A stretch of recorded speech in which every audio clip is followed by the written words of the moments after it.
Hey everyone, welcome to SideQuest English, the podcast where we step away from the boring textbooks to explore fascinating topics, one random deep dive at a time. Thanks for having me. I'm really excited to get into this one. Yeah, it's a huge topic today because we are looking at a Yale University brain scan study that proves, like, throwing away an old, meaningless stack of newspapers causes the exact same neurological trauma as, and this is wild, slamming your hand in a car door. Yeah, it's intense. The brain literally processes it as physical pain. Right. So why? Because today we are deep diving into clutter. We're putting our physical and, our digital spaces completely under the microscope. And the stack of sources we have for this deep dive is massive. It really is. I mean, we are pulling from peer-reviewed neuroscience, field studies on smartphone notifications, cultural critiques on the aesthetics of wealth, even some literary analyses of 20th century fiction. It's a really eclectic mix, but it all connects perfectly. Exactly. We want to know how the possessions in your living room literally alter your brain chemistry. And we're going to ask whether this whole modern minimalist aesthetic is a genuine path to enlightenment, or if it's, just a sophisticated new way for the ultra-wealthy to flex their status. Which is a huge debate right now. Definitely. And finally, we are going to look at your digital life, and we'll give you some highly actionable strategies to escape the exhausting attention economy. I think the real thread connecting all of this, whether we're talking about a messy desk or a constantly buzzing phone, is control. Right, control. Because we so often treat a messy space as like a moral failing, a sign of laziness or a lack of discipline. Oh, for sure. The guilt is real. But when you actually dive into the research, it reveals something much deeper. We are looking at a profound neurobiological and socioeconomic issue here. It's not just you being lazy. Exactly. It's about how the human brain interacts with its environment, how society commodifies empty space, and frankly, how technology companies weaponize our own biology against us. Yeah, and we are going to avoid the dry academic jargon today, but we are absolutely going to get into the sophisticated mechanisms behind why you feel like a literal knot in your stomach when you walk into a disorganized room, or when your screen lights up for the 100th time. Yeah, the biology behind that feeling is fascinating. So let's start with the physical world, right? And specifically, why the human brain seems to fundamentally hate a mess. It really does. Because usually when we talk about a medical or psychological diagnosis, there's an expectation of precision. Like if you break your arm, the x-ray shows a jagged white line, the doctor points to it, and the problem is binary. Right, broken or not broken. Exactly. But when you delve into environmental psychology, that diagnostic clarity just vanishes. I mean, why does a pile of unopened mail on the kitchen counter make you feel physically exhausted? Right, it doesn't make any logical sense at first. It doesn't. It's not heavy, it's not actively harming you, yet the fatigue you feel looking at it is undeniably real. So to understand that specific fatigue, we have to examine a concept discussed in the Journal of Neuroscience and Psychology today. It involves the attentional set and bottom-up attention. Okay, lay it on me. Well, let's try to move away from the standard kind of tired metaphor of the brain being like a computer with too many tabs open. Fair enough. That one is a bit played out. A much better way to visualize this mechanism is to imagine your brain as a bouncer at the door of an incredibly exclusive VIP club. Okay, I like this. So the club is my brain. The club is your working memory. Yep. And it has very, very limited capacity. Right, so the bouncer's job is to only let in the people who are actually on the list, like the relevant information. Precisely. The criteria for getting on that list form what neurologists call your attentional set. Got it. So if your current goal is to find your car keys so you can leave for work, your attentional set is essentially looking for small, metallic, jagged objects. The bouncer's looking for the keys. Exactly. But here is the major problem. The human brain is evolutionarily hardwired for bottom-up attention. Bottom-up attention. Meaning what, exactly? It's an automatic, involuntary surveillance system. Think about early hominids. The ones who did not notice the sudden movement of a predator in the tall grass. They didn't survive to pass on their genes. Right, so we are literally built to constantly scan our visual field for anomalies or threats or even sudden rewards. Yes.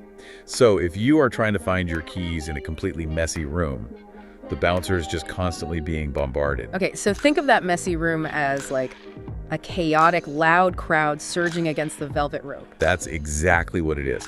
Every single out-of-place item, the stray shoe, the stack of magazines, the half-empty coffee mug, is an uninvited guest trying to get into the club. And my visual cortex is processing all of them involuntarily. Yes. The bouncer has to actively, physically push back against every single one of those distractors to keep them out of your working memory. Oh, wow. So your brain is actually burning metabolic energy. It's literally consuming glucose just to ignore the clutter. That makes so much sense. I mean, the fatigue isn't imaginary. It is literal metabolic exhaustion. Precisely. Because every object in my line of sight demands a micro decision, right? Like, is this my key? No. Is it a threat? No. Ignore it. And doing that thousands of times a minute just drains the battery. It completely drains it. And the physiological impact of this constant suppression is highly documented. There was a landmark 2009 U.S. study that looked at families inside their homes, and they tracked their biological stress markers. Oh, interesting. What did they find? They found that individuals, particularly mothers, actually, who described their living spaces as cluttered or full of unfinished projects, experienced chronic, sustained spikes in cortisol throughout the entire day. And cortisol is the primary stress hormone, right? Yes, it's the chemical that tells the body to prepare for a fight or to run away. So when your visual field is overloaded, it triggers that low-grade, constant fight-or-flight response. Exactly. Your body literally believes it is in a chaotic, potentially unsafe environment. Just because of some laundry on the floor. That is crazy. It is. And over time, persistently high cortisol levels lead to physical exhaustion, sleep disruption, impaired digestion, and a significantly reduced ability to regulate emotions. So it's not just a feeling of being stressed out. Your endocrine system is actually bathing your organs in stress hormones simply because of the visual noise surrounding you. That is exactly what the science shows. Okay, I have to push back here for a second, though. Go for it. Because this paints a picture where absolute sterility is like the only healthy environment for a human being. What about that famous quote, I think it's usually attributed to Einstein, that a cluttered desk is a sign of a cluttered mind, but an empty desk is a sign of an empty mind. Ah, yes, the Einstein defense. Right, and I was reading one of our sources for this deep dive, an article from the RACGP, the Royal Australian College of General Practitioners, and they actually note that messy environments can sometimes boost out-of-the-box creativity. Yes, they do argue that perfectly neat, ordered spaces make us play it safe and conform to expectations. Yeah, whereas a chaotic environment subtly encourages breaking norms and thinking divergently. So is the mess actually good for us sometimes? That is a very valid counterpoint, and it definitely brings some much-needed nuance to the discussion. The relationship with clutter is not universally destructive for every cognitive task. Okay, so it depends on what you're doing. Right. If your goal is divergent thinking like brainstorming, coming up with a radical new marketing campaign, or, I don't know, writing a poem, a chaotic environment might actually prompt unconstrained thought patterns. Because it signals to the brain that the rules are suspended. Exactly. However, and this is a big however, the data overwhelmingly shows that for sustained, focused executive function, things like planning a budget, doing complex mathematics, or emotional regulation, that visual noise is deeply detrimental. The energy required to filter the chaos eventually overrides the creative spark. Precisely. And if we look at extreme cases, the dark side of this neurobiology becomes impossible to ignore. Right, you are referring to hoarding disorder and that Yale University study I mentioned at the very beginning of the deep dive. Yes, the Yale fMRI studies are just a profound look into the evolutionary psychology of possessions. Walk us through what they did. So, researchers placed individuals with hoarding tendencies inside a functional magnetic resonance imaging scanner. An fMRI machine. Right. They then presented these individuals with decisions about discarding physical items. But we're talking about old junk mail or expired coupons, nothing of actual value. Just actual trash, basically. Yes. And when prompted to make the decision to throw the item away, the scans revealed hyperactivation in two specific regions of the brain: the anterior cingulate cortex and the insula. Okay, and for anyone listening who isn't a neuroscientist, why are those two specific regions significant? Because the anterior cingulate cortex and the insula form the neural network that processes physical pain. That is the part that completely blew my mind when I read it. It's staggering. When someone with a severe attachment to their possessions is asked to throw away a useless piece of paper, their brain isn't processing it as like an organizational task. It is processing it as tissue damage. Yes. The neurological pain is entirely genuine to them. But why? Why would human biology wire the loss of a material object to the sensation of physical pain? That seems like a massive design flaw. Well, the answer lies in evolutionary survival. Think back to the Pleistocene epoch. Okay, hunter-gatherer times. Right. Resources were incredibly scarce. If an early human discarded a usable pelt or a sharp stone or a piece of preserved food, that decision could literally lead to death during a harsh winter. Oh, wow. So the brain evolved to make the loss of resources painful to prevent us from casually throwing away our means of survival. Exactly. The hoarding instinct is actually a hyperactive survival mechanism. Their brain is screaming, if you throw this away, you will freeze to death. It really exposes how terrible the standard advice of just throw it all in a dumpster is for someone struggling with hoarding. You're essentially asking them to self-harm. You really are. It requires deep psychological intervention, not just a trash bag. But you know, this need to control our environment, to manage overwhelming stimuli and avoid judgment, it doesn't just apply to physical objects in a living room. We found this fascinating collegiate thesis by Maxwell Radwin in the sources. Oh, the piece on literary minimalism, that was brilliant. It was so good. He explores the aesthetic of literary minimalism in the 20th century, and he essentially connects physical clutter to verbal clutter. Yeah, Radwin's analysis of authors like Raymond Carver and Amy Hempel is just a brilliant parallel to the neuroscience we were just discussing. He looks at their prose, right? These short, clipped sentences, the complete omission of deep emotional descriptions, the stripping away of adjectives. Right, and Radwin argues that this literary minimalism was not just a stylistic choice, but actually a psychological defense mechanism, one that's rooted in shame and a fear of emotional vulnerability. Which makes total sense if you think about it from the writer's perspective. Like, if I write a long, verbose, deeply emotional paragraph about a character's grief, I am putting all my cards on the table. You're exposing yourself. Right. I am giving the reader a massive amount of material to judge, to criticize, or to find melodramatic. But if I just write, he stood by the window, it was raining, I've given the reader nothing to attack, I'm safe. Exactly. Yeah. Just as we try to control physical clutter to avoid the anxiety of an overloaded visual field, these writers used aesthetic minimalism to tightly control the narrative, because over-explaining exposes you to the judgment of the reader.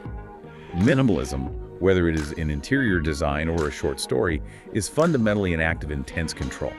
It is curating exactly what is seen and hiding the rest to protect the ego. Okay, let's unpack this a little more, because if our brains are biologically wired to crave order, to reduce cognitive load, and to seek out these controlled minimalist environments to lower our cortisol, it begs a huge cultural question. Which is? If achieving visual silence is so universally beneficial, why is it so incredibly hard to find? It almost feels like peace, quiet, and empty space have a massive price tag attached to them today. Which is an excellent pivot point, actually, because we've established the biological imperative for emptiness.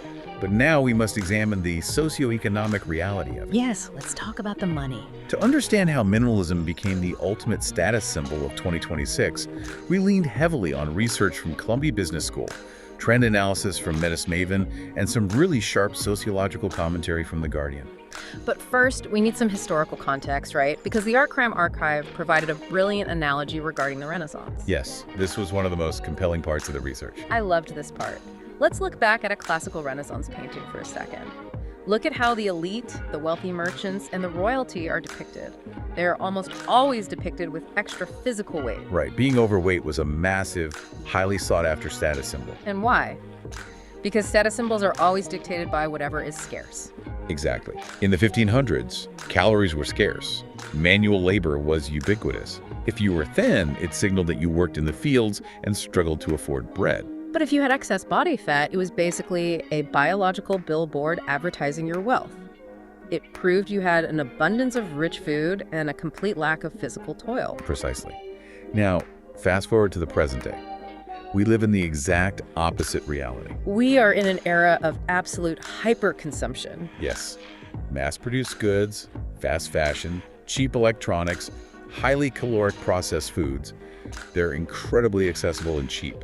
The lower and middle classes are drowning in stuff. I mean, you can buy a flat-screen television for the price of a decent dinner.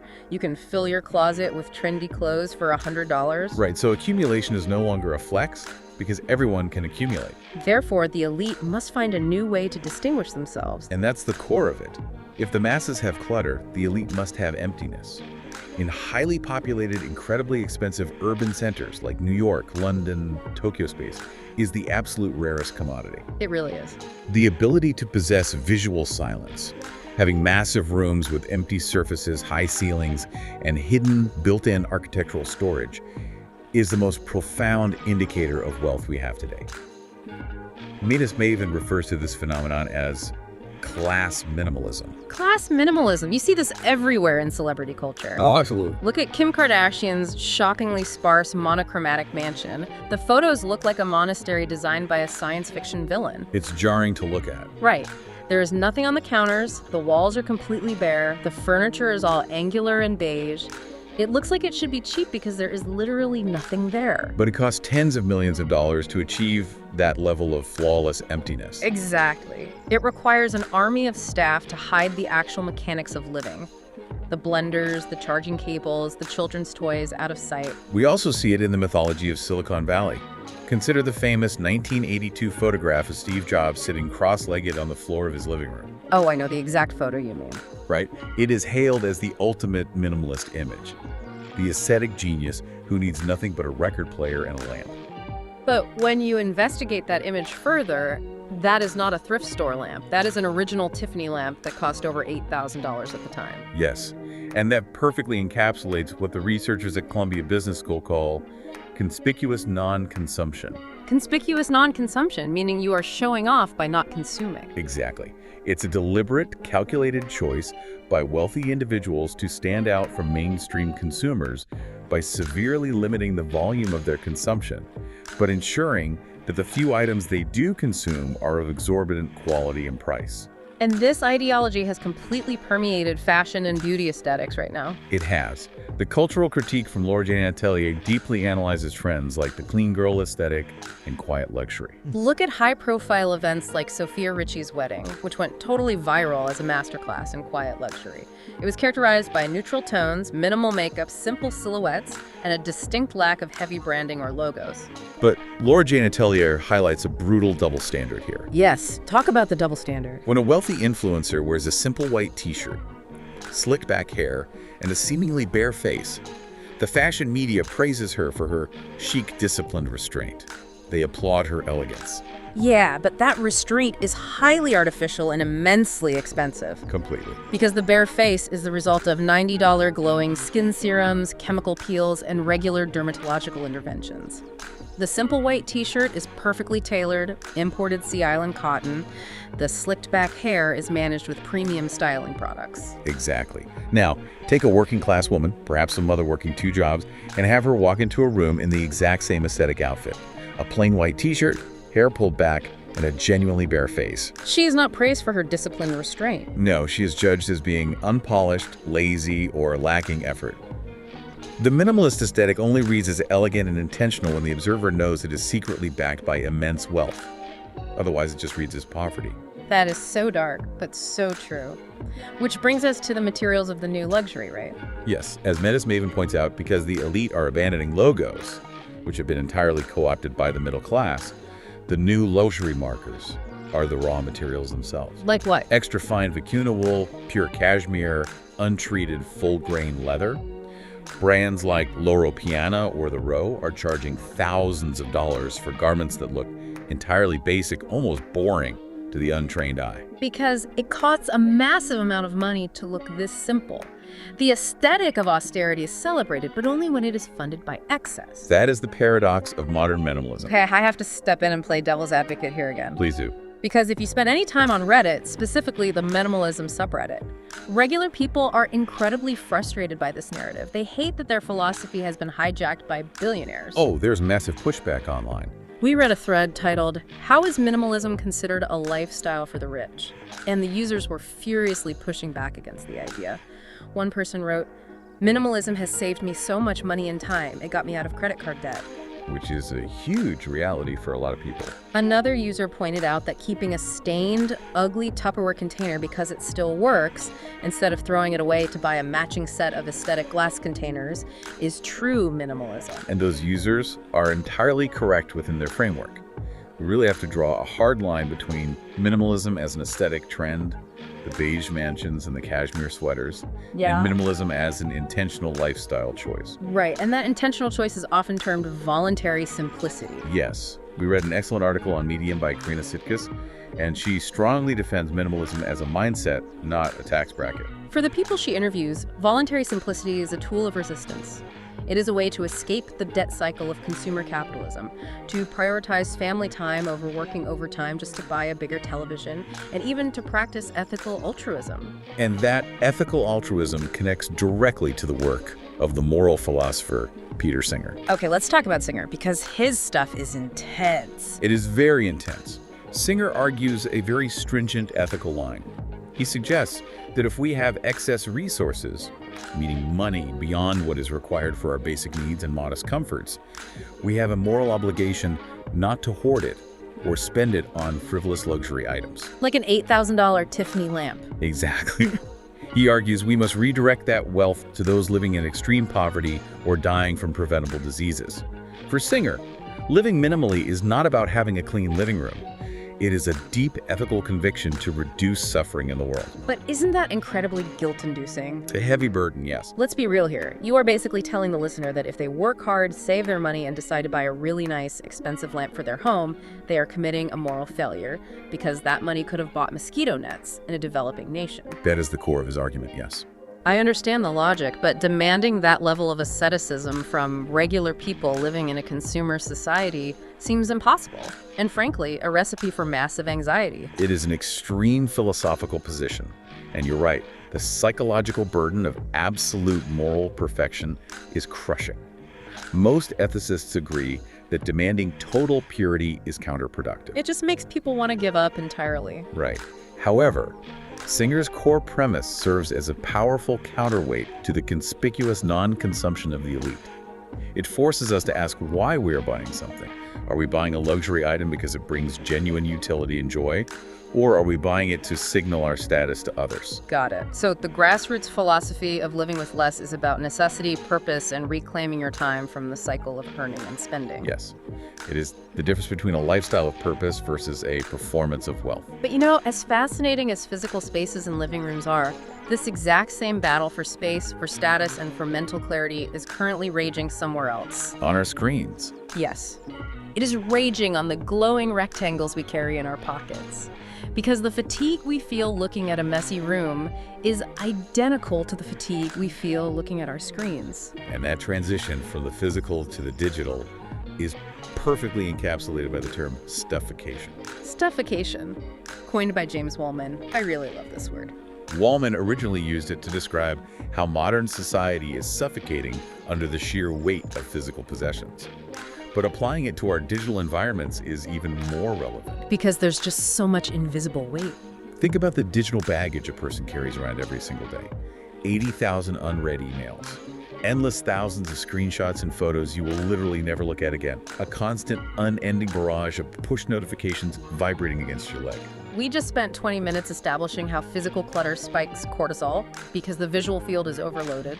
Digital clutter does the exact same thing, but it is arguably much more insidious because it lives in our pockets. Right, we can never walk away from the messy room. The messy room is glued to our hand. To understand the specific psychology of the attention economy and why we cannot simply put the phone down, we must examine a comprehensive study from Georgetown University, right? Yes, they analyzed smartphone notifications and how they actively manipulate human behavior.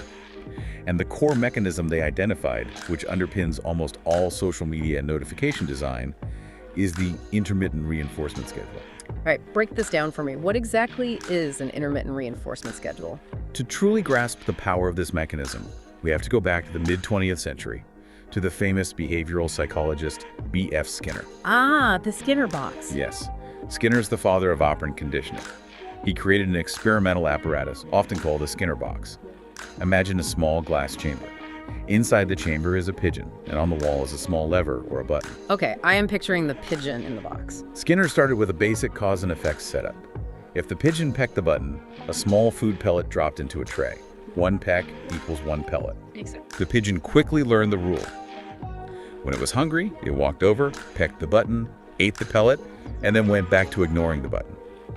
The behavior was rational and totally predictable. Right. Predictable reward.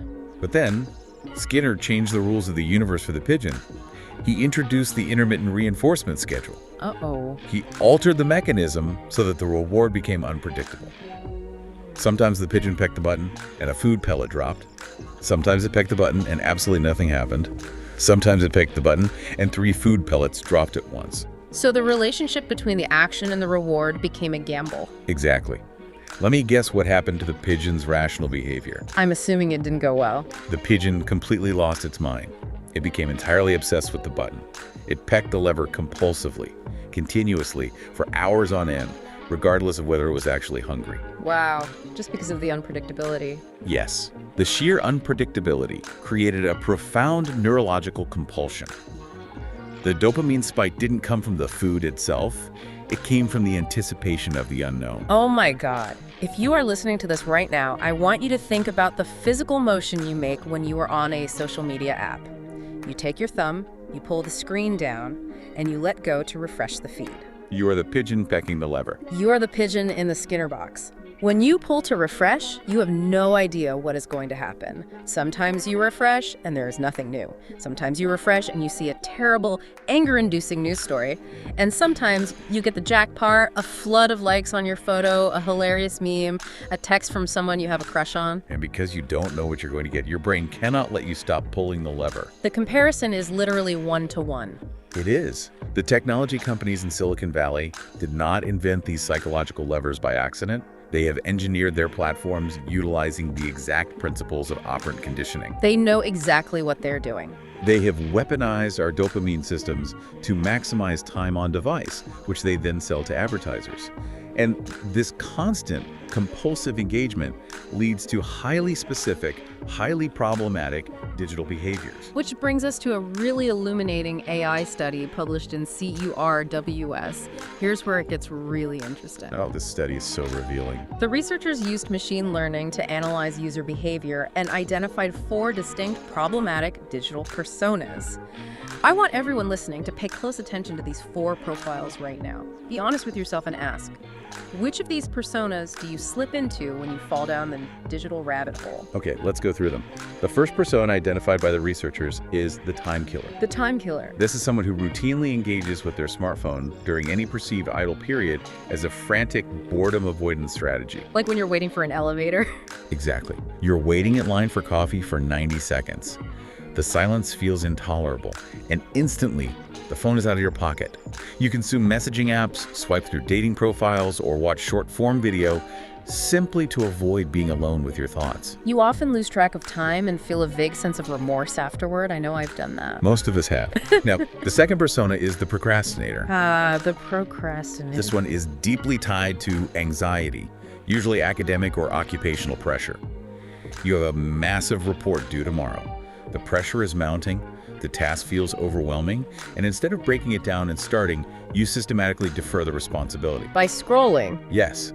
You check your device every 5 minutes, you convince yourself you need to check your email to stay productive, but it results in extended, unplanned disengagement from the actual deep work you need to do. The phone becomes a delay tactic fueled by stress. Right, okay. The third persona is the off-the-railer. This is perhaps the most common one I hear about. The off-the-railer is incredibly common. The user's smartphone interaction begins with a legitimate, purposeful activity. You unlock the phone to check your calendar or to reply to a specific work message. But the interface is designed to hijack that intent. Let me give you a perfect 60-second example of being the off-the-railer. Please. Last week, I was cooking dinner. I needed to know how many ounces were in a cup. A simple factual query, right? I pull my phone out, but before I can open the browser, I see a red notification bubble on a group chat. I click it. And you're gone. Someone sent a link to a video about a bizarre local political scandal. I watch the video. The algorithm autoplays another video, this time about agricultural practices in New Zealand. I snap out of the trance 45 minutes later. The water on the stove has boiled away entirely, and I am watching a documentary about competitive sheep shearing. Wow. I completely derailed from my initial goal because the visual triggers dragged my attention away. That is the quintessential off-the-railer experience. The platform's UI successfully overrode your working memory's attentional set.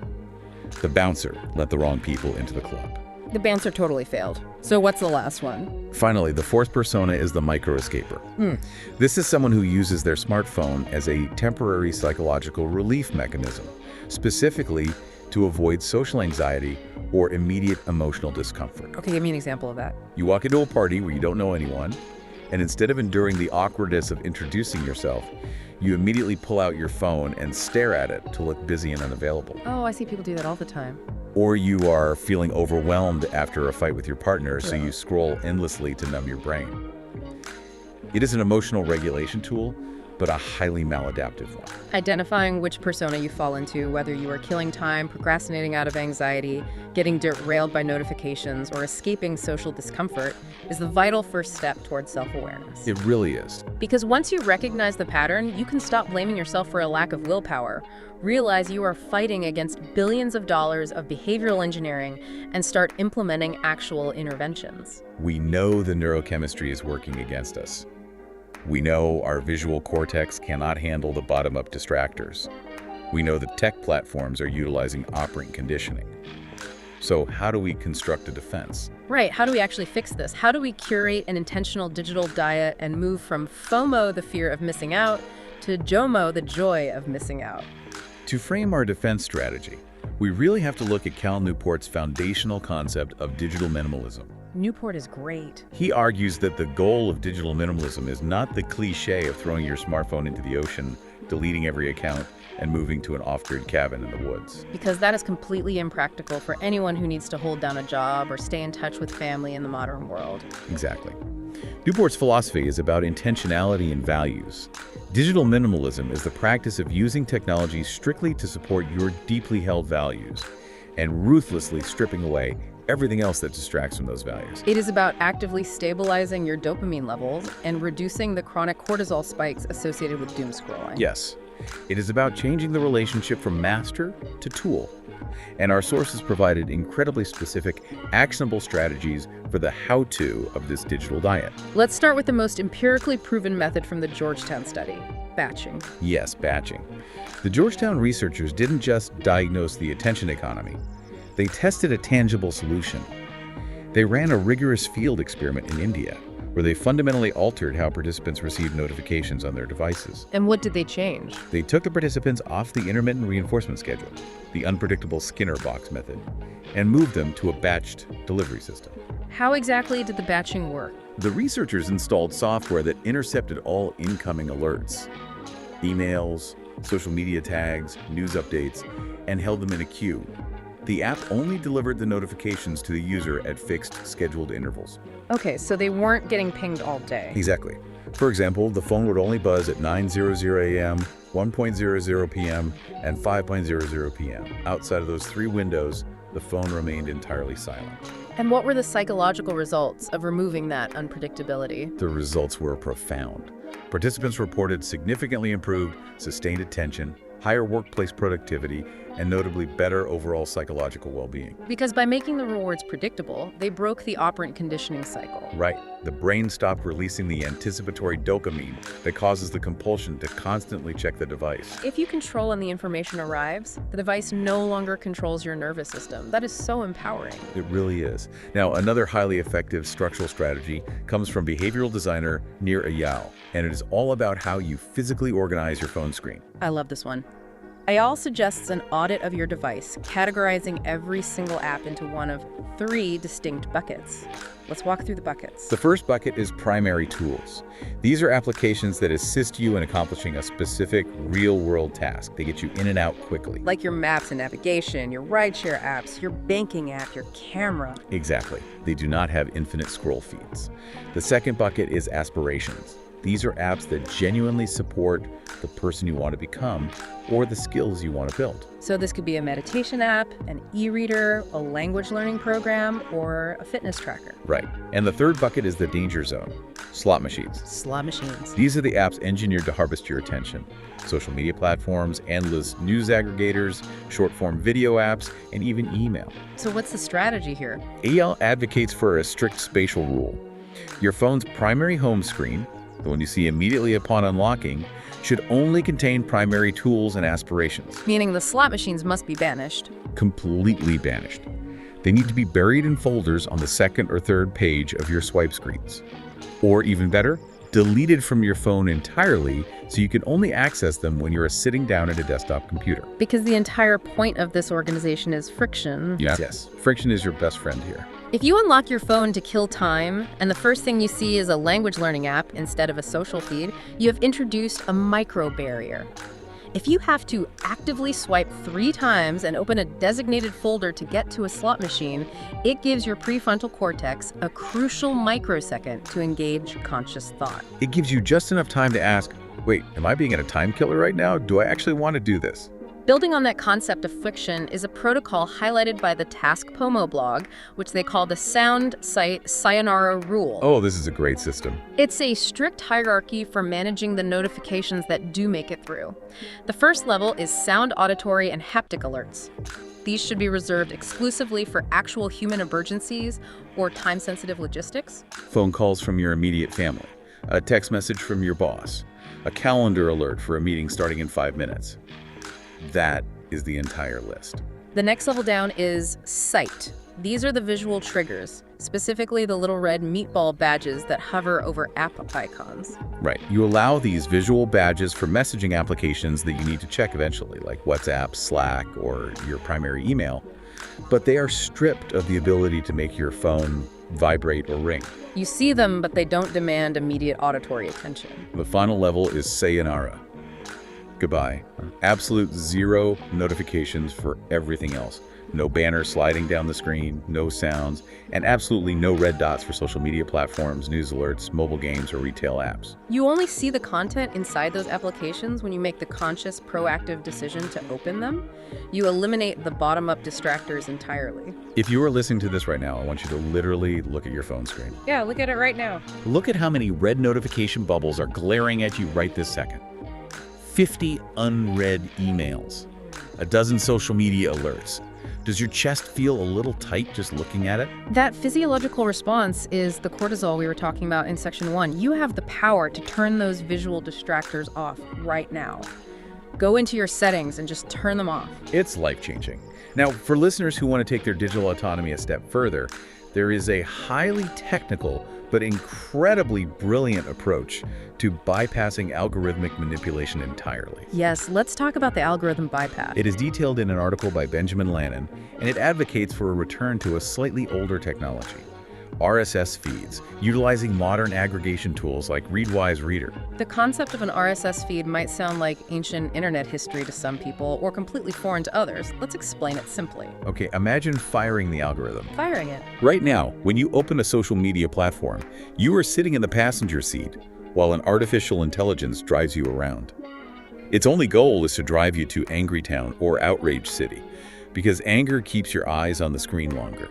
It decides what you see, in what order, based on what will maximize your engagement.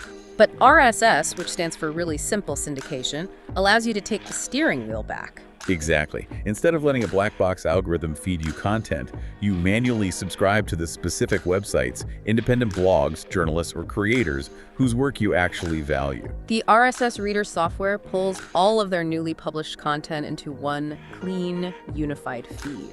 You are essentially building your own personal, highly curated newspaper. There are no algorithms analyzing your behavior. There is no suggested content slipping into your feed. There is no viral outrage bait designed to hijack your amygdala. It is just the intentional content you explicitly asked for, presented in chronological order. And the best part is, once you read the articles for the day, the feed is empty. You are done. You can close the app with a sense of completion, rather than falling into an infinite scroll. It is like curating your own private museum instead of walking through a noisy digital casino. But of course, we all occasionally end up back in the casino. We're human, it happens. Despite our best intentions, we find ourselves doom scrolling. When that happens, the Digital Nutrition article outlines a cognitive behavioral technique called thought stopping. Thought stopping, what is that? This is a tactic originally developed in therapy to help patients break cycles of obsessive or intrusive thoughts. But it maps perfectly onto compulsive digital behavior. How does one execute thought stopping in the middle of a doom scroll? It requires cultivating a high degree of bodily awareness. It involves paying very close attention to the physical sensations in your body when you're using your phone. Because most of the time, scrolling is a totally disembodied experience, right? We forget we even have physical forms. Exactly. But when you are caught in a negative feedback loop, your body reacts. You need to notice when your breathing gets shallow, when your neck or jaw tenses up, or when that vague, heavy feeling of anxiety starts creeping into your chest. When you feel those physical symptoms of the cortisol spiking, you have to break the circuit. Yes. When you recognize this sensation, you literally say the word stop out loud. Out loud? Yes. If you are in public, you can vividly picture a massive bright red stop sign in your mind instead. Or you can forcefully snap your fingers. It sounds overly simple. Does it actually work? It acts as a mental circuit breaker. It is a sudden, jarring action that snaps your prefrontal cortex back online, pulling you out of the passive trance state and allowing you to consciously put the device down. That's amazing. And ironically, as you look to the horizon, the ultimate future of digital self-control might actually rely on integrating more advanced technology into our lives. Which is wild to think about. The CEU RWS AI study we referenced earlier when discussing the 4 personas, they are currently looking at developing next-generation self-control tools powered by large language models. It is a fascinating paradox, fighting fire with fire. Truly. Currently, most traditional self-control apps, the ones that simply block your access to Instagram after 30 minutes, have a massive failure rate. Why is that? Because when the user hits the block, they experience psychological reactance, they get annoyed, they find the passcode, they bypass the block, and eventually they just delete the self-control app entirely. So how are these new AI tools different? Researchers are developing intelligent agents that don't just act as dumb walls. They offer personalized conversational interventions based on identifying which of those 4 personas you're exhibiting in real time. Oh, that's clever. So if the AI detects you are acting as a procrastinator, it might gently prompt you with a message acknowledging your stress and suggesting a 5-minute focused work sprint. Exactly. But crucially, and this is the most philosophically important part of the research, these tools are being designed with a built-in detachment phase. Meaning the software's ultimate programming goal is to make itself completely obsolete. Precisely. The software is designed to slowly wean you off its own interventions over time. It helps build your internal behavioral autonomy and emotional regulation skills, and then it slowly backs away. It doesn't want you addicted to the self-control app. Right. The developers recognized a critical danger. They didn't want users to simply transfer their behavioral addiction from a social media platform to the self-control AI itself, constantly needing the AI to manage their lives. The goal is true independence. That is incredible. A technology designed to teach you how not to need technology. It's the ultimate goal. Okay, let us pull all of these massive concepts together. We have covered an immense amount of ground today. We really have. We started by exploring the evolutionary biology of the brain, learning how physical clutter acts like a noisy background application, constantly draining your cognitive battery, fighting your attentional set, and baiting your system in stress hormones. And we looked at the historical shift in status symbols, seeing how the global elite have weaponized emptiness, architectural silence, and untreated cashmere as the ultimate flex of wealth in 2026. Right, proving that sometimes looking incredibly simple is the most expensive thing you can possibly do. Exactly. And finally, we unpack the behavioral engineering of the attention economy, realizing that we are fighting against intermittent reinforcement schedules. But we also armed ourselves with tactical digital minimalism batching notifications, reorganizing our screens for friction, and utilizing RSS feeds to defend our peace of mind. It's a lot to process. But if we connect all of this to the bigger picture, I want to leave you with a final, somewhat paradoxical thought to mull over as you look at your own life. Okay, lay it on us. The core philosophy of minimalism, at its absolute root, is simply about needing less. Less stuff, less visual noise, less distraction, less consumption. Right. If that is true, why has minimalism spawned such a massive multi-billion-dollar global industry? That is the ultimate contradiction, isn't it? We buy best-selling hardcover books that tell us how to throw away our things. We purchase premium monthly subscriptions to applications that are designed solely to block our access to other applications. Yeah, we invest thousands upon thousands of dollars in expensive, monochromatic, architecturally designed storage bins just to hide the excessive amount of things we already own, rather than actually getting rid of them. It forces us to ask a very uncomfortable question. Are we actually achieving simplicity and freeing ourselves from the cycle of consumption? Or have we just invented a highly sophisticated, socially acceptable, and incredibly expensive new way to consume? That is the murky water right there. Are we genuinely freeing ourselves from the burden of stuff, or we're just buying a much better looking beige cage? It's a tough question to answer. Such a brilliant, challenging point to end on. Thank you so much for joining us on this deep dive. I highly encourage you to take a hard, honest look at your own spaces today. Look at the corners of your living room, look at the notifications on the home screen of your phone, and ask yourself, who is really in control here? Until next time, stay curious.